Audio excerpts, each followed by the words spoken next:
Considerando o sucesso e os feedbacks positivos que vocês me deram dos 2 primeiros episódios do Investidor Sem Fronteiras Responde, estamos aqui com o terceiro episódio com 6 perguntas sensacionais. Falaremos sobre transferência de ativos, conta conjunta, benefícios, desvantagens, performance da Bolsa Brasileira em comparação com a Bolsa Americana e muito mais.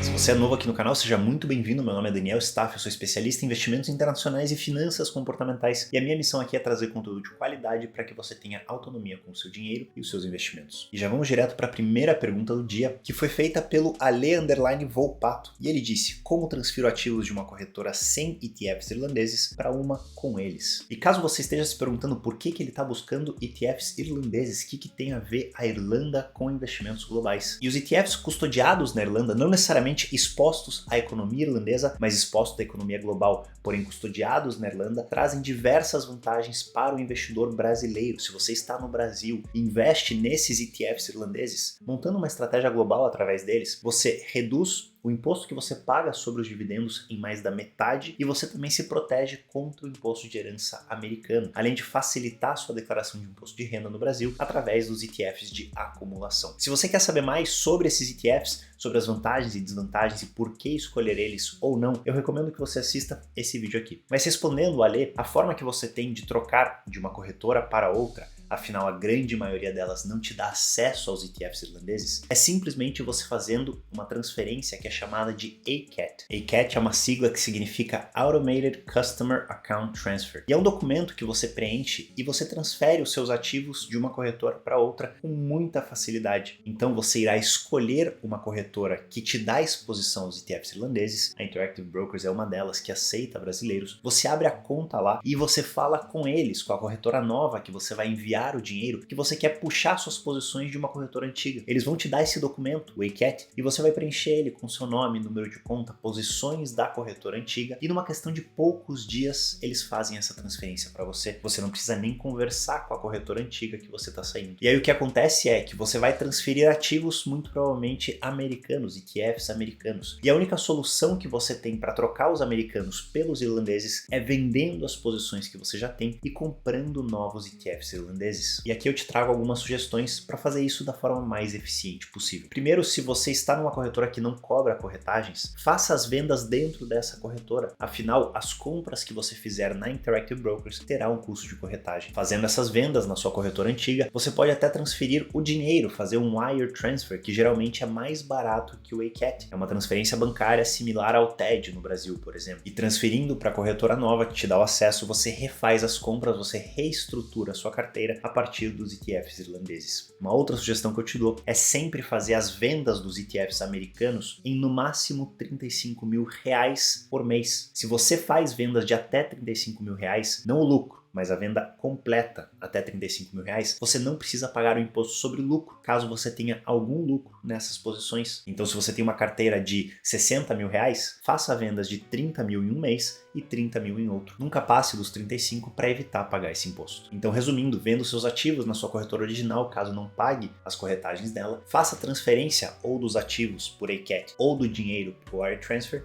e compre os novos ativos irlandeses na nova corretora. A segunda pergunta do dia é do Diego Cubal e ele pergunta: BND é um bom ETF? E sempre que eu recebo essas perguntas, esse é um bom ETF? Essa é uma boa ação? Esse é um bom investimento? A principal resposta, a única resposta na realidade, é um grande depende. Eu sei que vocês não gostam de respostas tão vagas, depende, mas essa é a verdade. Depende de qual que é o seu objetivo, o que você busca com essa posição, qual que é a sua carteira, qual que é o seu prazo, qual que é o seu perfil de investidor. Então, pode ser que o BND seja um ótimo ETF para um investidor e um péssimo ETF para outro investidor. Por isso que é muito importante entender o que você busca, qual é o seu perfil, seus objetivos e muitas características individuais de cada um dos investidores para julgar se aquele é ou não um bom investimento. Mas para não deixar vocês na mão, eu vou trazer para vocês algumas características que fariam o BND ser um bom investimento. A primeira delas é se você é um investidor conservador ou moderado, até um moderado agressivo, que precisa ter um percentual de renda fixa na carteira. O BND, por investir em empresas e governo americano, que são ótimos pagadores, conhecidos como Investment Grade, é um ótimo ETF que te dá segurança e estabilidade. Então, se você busca essa segurança e estabilidade ao longo da sua carreira como investidor, o BND é um ótimo investimento. Se você tem um objetivo para daqui 6, 7, 8 anos, ele também pode ser um bom investimento. Afinal, a duração desse ETF é mais ou menos de 6 a 8 anos, varia de mês para mês, mas uma vez que você segura esse ETF por esse período, você compensa qualquer possível perda de marcação a mercado com os juros que você recebe. Então, para uma posição de longo prazo de renda fixa e para um objetivo de 6, 7, 8 anos no futuro, ele é um ótimo ETF para os investidores mais conservadores. No meu caso, eu sou um investidor agressivo, eu não preciso de renda fixa na carteira, não faria sentido ter o BND nela. Num outro extremo, um caso de alguém que tem um objetivo para daqui 2 anos, um objetivo de curtíssimo prazo ou reserva de emergência, aí o BND é um péssimo investimento. Vejam como são dois extremos onde o BND não serve e um caminho do meio onde o BND pode fazer muito sentido. A terceira pergunta do dia é do Davi_Viana e ele diz: o que acha do uso de ativos com correlação negativa? Exemplo, bonds longos, TLT e ações. Abraços. Antes de mais nada, para você entender a pergunta do Davi, ativos de correlação negativa são aqueles que se comportam de maneira oposta aos outros ativos que você tem na carteira. Então digamos que você tem um ETF de ações e durante uma crise esse ETF cai. Um ativo de correlação oposta ou de correlação negativa subiria ao longo desse período de crise. Então enquanto as suas ações caem, esse ativo sobe e equilibra o resultado final da sua carteira. Ele serve como um tipo de proteção para a sua carteira. E ao invés de adicionar ativos com correlação negativa, eu sou muito mais favorável a adicionar ativos com baixa correlação, uma correlação próxima a zero talvez, mas não de correlação negativa, e eu te explico por quê. Quando você tem uma baixa correlação, como é o caso, por exemplo, de um ETF de ações com o ETF que a gente acabou de falar, o BND de renda fixa de bons pagadores, você está adicionando uma diversificação à carteira, você está reduzindo a volatilidade sem reduzir necessariamente o teu retorno esperado de longo prazo. Só que a partir do momento que você inclui ETFs de correlação negativa, como é o caso do TLT, você estará se protegendo e muito bem durante grande parte das crises. Então quando a carteira de todo mundo estiver caindo 40%, 50%,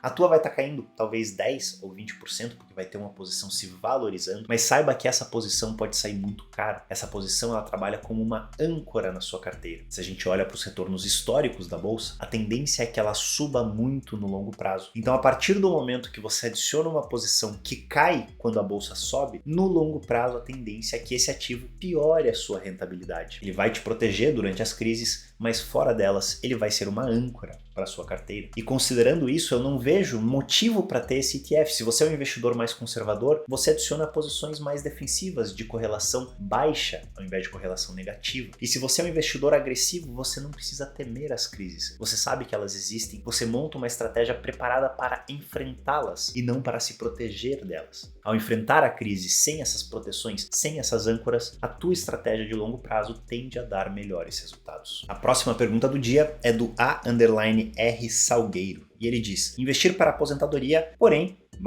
tem um sonho de fazer um mochilão pelo mundo, dilema grande. Como organizar? E esse é um dilema muito grande dentre muitos investidores, afinal todos nós deveríamos investir para a aposentadoria, mas a gente também tem objetivos, comprar uma casa, fazer uma festa, pagar a educação dos nossos filhos, fazer um mochilão pelo mundo. Como que a gente concilia os dois ao mesmo tempo? E a melhor solução que eu posso te dar é através da planilha que a gente disponibiliza para todos os alunos do Autonomia Financeira. É a planilha do planejamento financeiro, conhecida como, carinhosamente pelos alunos, a planilha do que pariu. Essa planilha ela te diz exatamente quanto você tem que investir todos os meses, de acordo com a sua idade, com o seu objetivo de aposentadoria, o salário que você quer ter na aposentadoria, o salário que você tem hoje, a inflação do período, o retorno da sua carteira, o seu perfil de investidor, todas essas informações juntas para você saber se você está no caminho certo, se você tem dinheiro e está aportando o suficiente para atingir a sua aposentadoria. Uma vez que você tenha qualquer outro objetivo que vem antes disso, você pode fazer uma pequena mudança no tamanho da sua conta atual. Então dentro dessa planilha você pode ver ali que você coloca o tamanho da conta atual. Então digamos que você tem $100 mil hoje e esse mochilão te custaria $30 mil.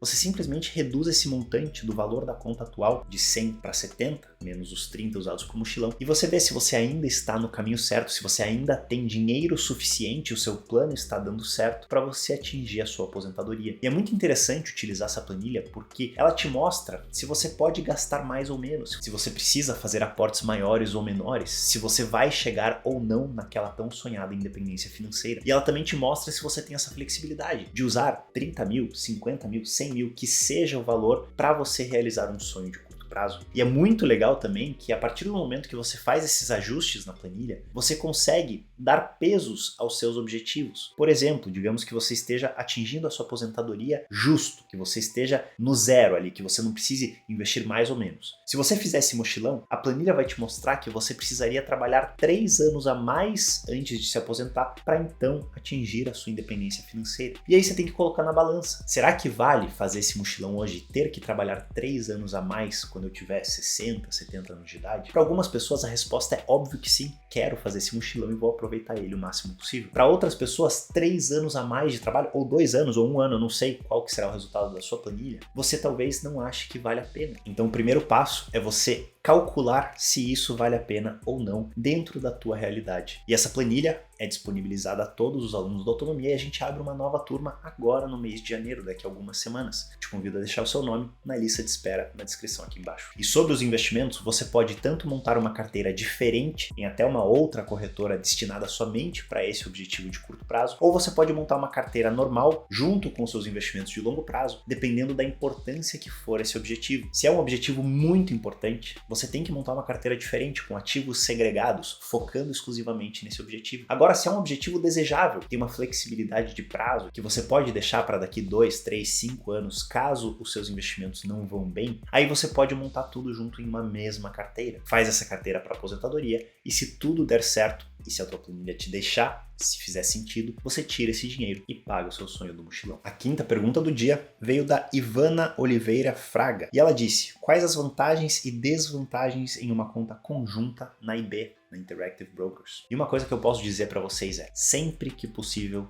tenham uma conta conjunta ao investir nos Estados Unidos. A conta conjunta aqui nos Estados Unidos é conhecida como Joint Tenancy with Rights of Survivorship. E ela significa que as pessoas dentro dessa conta são donas da conta inteira. Então, caso uma dessas pessoas venha a falecer, a outra se torna dona da conta inteira sem a necessidade do inventário. O inventário aqui nos Estados Unidos é conhecido como probate. E ele pode sair muito caro dependendo do dinheiro que você tem investido na conta. Dependendo dos serviços que você contrata, ele vai te custar aí em torno de 3 a 6% do valor que você tem investido. Se você tem pouco dinheiro, ele vai te custar o patrimônio inteiro, não vale nem a pena fazer devido aos custos fixos. Então uma conta conjunta elimina essa necessidade de probate, elimina esse custo com advogados e facilita muito o processo de sucessão. Essa é a principal vantagem de ter uma conta conjunta. E pensando em desvantagens, talvez se você não tem alguém que você confia, não vale a pena você colocar qualquer pessoa na sua conta, afinal ela vai ser dona daqueles investimentos junto com você. Ou então essa pessoa não tem responsabilidade com o dinheiro e tendo acesso à conta, ela poderia sacar esse dinheiro e usar para outra coisa assim mesmo você saber. Então tenha certeza que você tem muita confiança na pessoa que você está adicionando com você dentro da conta. E eu não vejo qualquer outra desvantagem, eu só vejo vantagens, inclusive recomendo a todos vocês que invistam através de contas conjuntas, se possível. E a nossa última pergunta do dia é do Eli.ferreira79. Inclusive, Eli, você é um dos seguidores mais engajados aqui no YouTube. O YouTube até dá um badzinho para esses seguidores que comentam bastante, que compartilham, que dão like em todos os vídeos. Então fica aqui meu agradecimento pessoal a você por todo esse apoio. E o Eli perguntou: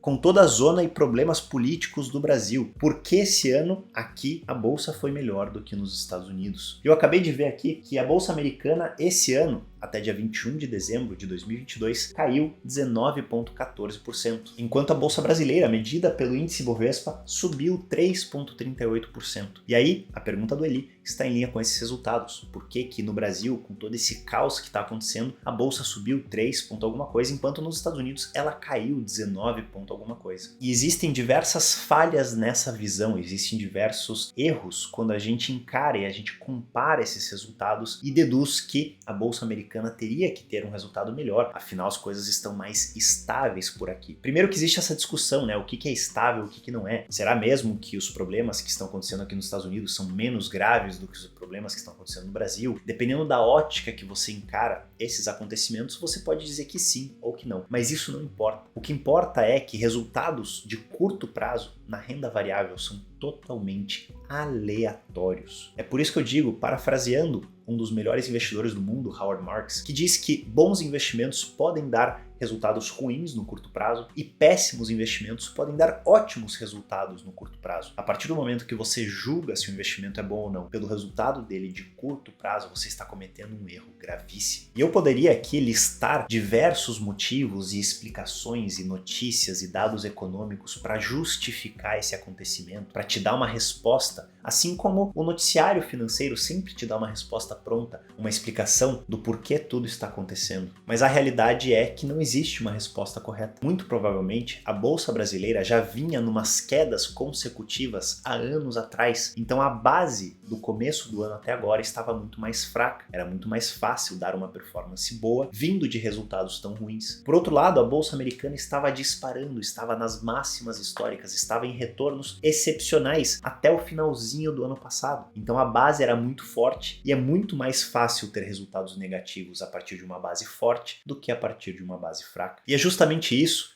que faz a estratégia valor. Você compra empresas que deram resultados ruins no passado, ao invés de comprar empresas que deram resultados bons e estão mais caras. Mas não é hora de falar sobre fatores. Outra explicação que poderia ser usada é que os juros no Brasil já haviam subido muito forte no ano anterior, e esse ano subiram menos em comparação com os juros americanos. E quanto mais os juros sobem, mais a bolsa sofre no curto prazo. Enfim, são explicações aleatórias. A gente pode fazer o que é conhecido aqui nos Estados Unidos como data picking, ou você escolher informações específicas, notícias específicas, dados específicos para explicar um acontecimento passado, mas isso não serve para nada. A pergunta que fica é: qual é o melhor investimento hoje para o longo prazo? A Bolsa Americana, composta pelas empresas mais lucrativas do mundo, com maiores margens, com maiores vantagens competitivas, com uma perspectiva de crescimento muito grande, ou a Bolsa Brasileira, composta por commodities, bancos muito cíclicos, uma moeda extremamente fragilizada, com um futuro totalmente incerto, um futuro político principalmente muito incerto. Então não cometa o erro de olhar para performances passadas e julgar se o investimento foi bom ou ruim, ou então olhar para performances passadas, principalmente de curto prazo, e falar: vou investir em tal posição, porque foi isso que aconteceu no último ano. Investir na Bolsa Americana continua sendo uma decisão